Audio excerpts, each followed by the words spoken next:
TV Telangana news కి స్వాగతం. Cantonment ని జీహెచ్ఎంసీ లోని విలీనం కంటోన్మెంట్ బోర్డు నామినేటెడ్ సభ్యులు రామకృష్ణ సంచలన వ్యాఖ్యలు చేశారు. కంటోన్మెంట్ బోర్డు కార్యాలయంలో మీడియాతో రామకృష్ణ మాట్లాడారు. కంటోన్మెంట్ నియోజకవర్గం పరిధిలో ఉండే 80% మంది ప్రజలు విలీనానికి వ్యతిరేకంగా ఉన్నారని, విలీనం వలన కంటోన్మెంట్ ప్రజలకు లాభాల కంటే ఎక్కువ నష్టాలే ఎక్కువని తేల్చి చెప్పారు. కంటోన్మెంట్ ప్రజలు కోరుకుంటుంది నీళ్లు నిధులు అభివృద్ధి కావాలన్నారు. వాటర్ కు బోర్డు చైర్మన్ అయిన రాష్ట్ర ముఖ్యమంత్రి రేవంత్ రెడ్డి కంటోన్మెంట్ కి ఎందుకు నీళ్లు ఇవ్వటం లేదని సూటిగా ప్రశ్నించారు. రాష్ట్ర ప్రభుత్వం కంటోన్మెంట్ ప్రజల మీద సవతి ప్రల్లి ప్రేమ చూపిస్తుందని రేవంత్ రెడ్డిపై విరుచుకుపడ్డారు. రాష్ట్ర ప్రభుత్వానికి కావాల్సింది కంటోన్మెంట్ ప్రజల అభివృద్ధి కాదు, భూముల కోసమే విలీనం అని అంటున్నారు. కేంద్ర ప్రభుత్వం విలీనంలో కేవలం సివిల్ ప్రాంతాలను మాత్రమే ఇస్తానంది. ఆర్మీ భూములు కావాలంటే నాటి స్థానంలో రాష్ట్ర ప్రభుత్వ భూములు ఇవ్వాల్సిందే అని తేల్చి చెప్పారు. విలీనం అయితే సస్యశ్యామలంగా ఉన్న కంటోన్మెంట్ కాంక్రీట్ జంగిల్ గా మారుతుందన్నారు.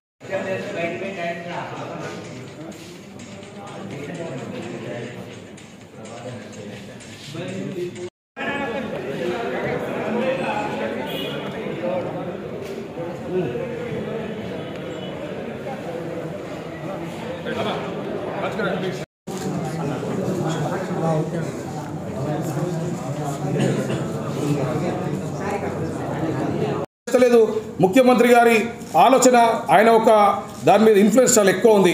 మరి కాంట్రాక్టర్స్ నడిమధ్యలో పని ఆపేస్తున్నారు. ఎందుకు ఆపేసినావు అంటే నా గతంలో నా 2 years కానివ్వండి, నా 1 year కానీ నా పేమెంట్ వస్తలేదు అంటాడు.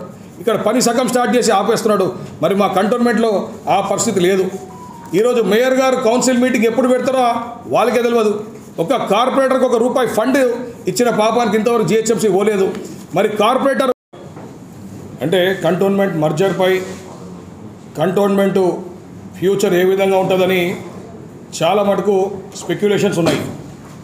ఎందుకంటే ఒకవైపు ఎన్నికలు జరుగుతలేవు, ఒకవైపు కేంద్ర ప్రభుత్వం ఏదైతే మినిస్ట్రీ ఆఫ్ డిఫెన్స్ ద్వారా ఏదైతే కొత్త అమెండ్మెంట్ కోసం ప్రయత్నం చేసిందో, మరి అదే తరుణంలో ఈ మర్జర్ అనే అంశం కూడా తెర మీద రావడం జరిగింది.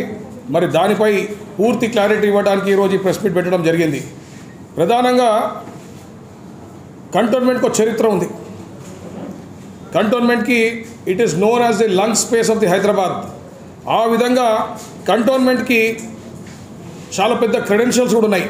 అంటే ఎంతో టాప్ స్పోర్ట్స్ పర్సనాలిటీస్ నుంచి ఈరోజు దేశం కోసం కానివ్వండి, ఇంటర్నేషనల్ స్పోర్ట్స్ పర్సన్స్ కానివ్వండి, ఒలింపియన్స్ కానివ్వండి, కంటోన్మెంట్ ప్రొడ్యూస్ చేసిన చరిత్ర మరి కంటోన్మెంట్కి ఉంది. మరి అసొంటిది ఒక విషయంలో మర్జర్ అనే అంశం ఎందుకు వచ్చింది? ప్రధానమైన కారణము కేంద్ర ప్రభుత్వం ఏదైతే అనుకుంటుందో మర్జర్ చేయాలి అని, దానికి ఒక 4-5 కారణాలు ఉన్నాయి. దాంట్లో అందరికన్నా ప్రధానమైన కారణం ఏంటంటే రాష్ట్ర ప్రభుత్వాలు పూర్తిగా నెగ్లెక్ట్ చేయడం జరుగుతుంది. అంటే ఈరోజు కేంద్రం దృష్టిలో కానీ, మా దృష్టిలో కానీ, కంటోన్మెంట్ బోర్డు దృష్టిలో కానీ రాష్ట్ర ప్రభుత్వం నుంచి సహాయ సహకారాలు శూన్యం. గతంలో కేసీఆర్ గారు పీరియడ్ తీసుకోండి, ఇప్పుడు రేవంత్ రెడ్డి గారు పీరియడ్ తీసుకోండి, మరి ఎటువంటి ఒక భాగస్వామ్యం లేదు. మీరు వాటర్లో కానివ్వండి, ఇన్ఫ్రాస్ట్రక్చర్ డెవలప్మెంట్లో కానివ్వండి, గ్రాంట్స్లో కానివ్వండి, ఇది one of the major reasons for the evolution of the word merger అని, లేకపోతే దాని డిమాండ్ రావడానికి అదొక ప్రధానమైన కారణం. రెండో కారణము, కొంతమంది వాళ్ళ వ్యక్తిగత కారణాల వల్ల with some vested interest they have started this word merger అని. కొంతమంది బంగ్లో ఓనర్స్ యాంటిసిపేటింగ్ దట్ ఒకవేళ మర్జర్ అయితే ఈ బంగ్లోస్ ఏదైతే వాళ్ళు ఎంజాయ్ చేస్తున్నారో, వాళ్ళు ఏదైతే వాడుకుంటున్నారో దాన్ని సొంతంగా వాళ్ళకే గవర్నమెంట్ ఇచ్చేస్తుందేమో అని ఒక ఊహాగానంతో దీన్ని ఒక ఆర్జం పోయడం జరిగింది. మొదటిది రాష్ట్ర ప్రభుత్వం పూర్తిగా నెగ్లెక్ట్ చేస్తుందని, రెండోది కొంతమంది బంగ్లా ఓనర్స్ వాళ్ళ ఒక సొంత వ్యక్తిగత కారణాల వల్ల దీన్ని స్టార్ట్ చేసిండ్రు. అదే తరుణంలో ఆర్మీ ఎప్పుడైతే కొన్ని రోడ్డు మీద ఆంక్షలు విధించిందో, ఎప్పుడైతే కొన్ని రోడ్ క్లోజర్స్ చేయడం జరిగిందో, ఇది రెండో కారణం. అంటే దీన్ని వాళ్ళు ఏదైతే మర్జర్ అనే వర్డ్ వచ్చిందో దానికి కొద్దిగా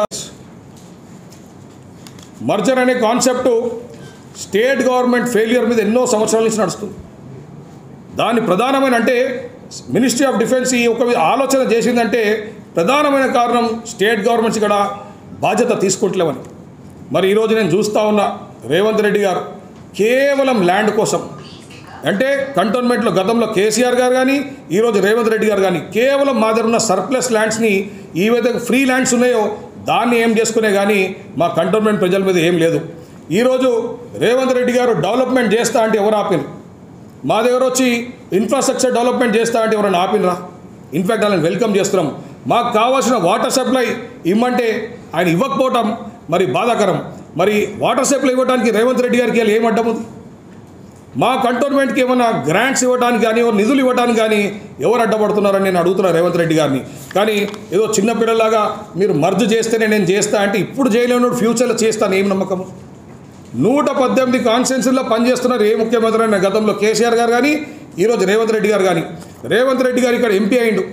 ఎంపీ అయిన తర్వాత 5 years టర్మ్లో కంటోన్మెంట్లో చేసింది ₹1 ఖర్చు పెట్టలే ఆయన. ఆ రూపాయి ఖర్చు పెట్టలే. కనీసం ఇప్పుడు ముఖ్యమంత్రి 7-8 నెలలు అవుతుంది. ఆయన మెట్రో వాటర్ వర్క్స్కి సీఎం బై డిఫాల్ట్ ఆయనే చైర్మన్. మరి ఆయన కనీసం ఈరోజు మా వాటర్ ఇష్యూ కూడా రిజాల్వ్ చేయలేకపోయిండు. ఆయన కేవలం కొడంగల్ ప్రాంతానికి ఒక 5,000 కోట్లు ఇచ్చి దానికి ఒక డెవలప్మెంట్ బోర్డు తయారు చేసిండు. మరి ఇక్కడ ఉన్న బోర్డుని పూర్తిగా విస్మరిస్తున్నాడు. ఆయన 2 బోర్డు మీటింగ్లు రావడం జరిగింది. కేవలం ఆయన వ్యక్తిగత కారణం వల్ల, ఆయన పార్టీ కారణాల వల్ల రావడం జరిగింది. ఒకటి కాంగ్రెస్ పార్టీ ఆఫీస్కి పర్మిషన్ కోసం వచ్చిండు. ఆ రోజు బోర్డులో అది ఒక ల్యాప్స్ అయిపోయిన పాలసీ అని మేము డిసైడ్ చేసి దాని పర్మిషన్ రద్దు చేస్తే మళ్ళీ ఇంకొక 45 రోజుల తర్వాత నెక్స్ట్ సబ్సిక్వెంట్ బోర్డు మీటింగ్ రావడం జరిగింది. కొత్త జీవో తీసుకొని వచ్చాడు. మరి దీన్ని బట్టి కాంగ్రెస్ టీఆర్ఎస్ పార్టీ కలిసి ఉన్నట్టు కాదా? ఆయనకు 10 acres ల్యాండ్ ఉండే, అది ల్యాప్స్ అయిపోయింది. ఆ రోజు కేసీఆర్ గారు సర్కార్ కావాలంటే దాన్ని వాపస్ తీసుకోవచ్చు. వాపస్ తీసుకుని ఈరోజు మాకు హౌసింగ్ స్కీమ్కి ఇవ్వచ్చు, లేకపోతే డబుల్ బెడ్రూమ్ స్కీమ్ చేయొచ్చు. ఎక్కడైతే ప్రజలు A1 ల్యాండ్లో ఉన్నారో వాళ్ళందరికీ హౌసింగ్ స్కీమ్ చేయొచ్చు. మరి అదన్నీ చేయకుండా మళ్ళా కేసీఆర్ గారు మళ్ళా రేవంత్ రెడ్డికి ఆ 10 ఎకరాలు రీఅలాట్ చేయడం జరిగింది. ఫ్రెష్ జీవో వేయడం జరిగింది. దొంగలు ఊరు పంచుకున్నట్టు మళ్ళీ కేసీఆర్ గారు నేను మొన్ననే కాంగ్రెస్ పార్టీ వాళ్ళకి ఇచ్చినా కాబట్టి మా పార్టీకి కూడా మేము 11 ఎకరాలు తీసుకుంటామని ఆయన తీసుకున్నాడు. కానీ పేద ప్రజలు కంటోన్మెంట్ ప్రజలకి ఎవరు కూడా లాభం చేయలేదు. మరి దీనికోసమా మర్జర్ అని చాలా ఉరుకులాడుతున్నారు. మరియు ఈరోజు కేంద్ర ప్రభుత్వం చాలా స్పష్టంగా చెప్పింది, మర్జర్కు మా మొడాలిటీస్ మాకు ఇవి, మేము ఓన్లీ కాలనీస్ కానీ సివిల్ ఏరియాస్ కానీ ఇస్తాము, మీకు ఎటువంటి సర్ప్లస్ ల్యాండ్స్ ఇవ్వము. ఇన్ కేస్ మీకు సర్ప్లస్ ల్యాండ్స్ కావాలంటే ఆ ఇష్యూ ఈ ఇష్యూ సపరేట్గా డీల్ చేయండి అని చాలా కేటగిరీగా చెప్పింది. గతంలో కూడా ఇదే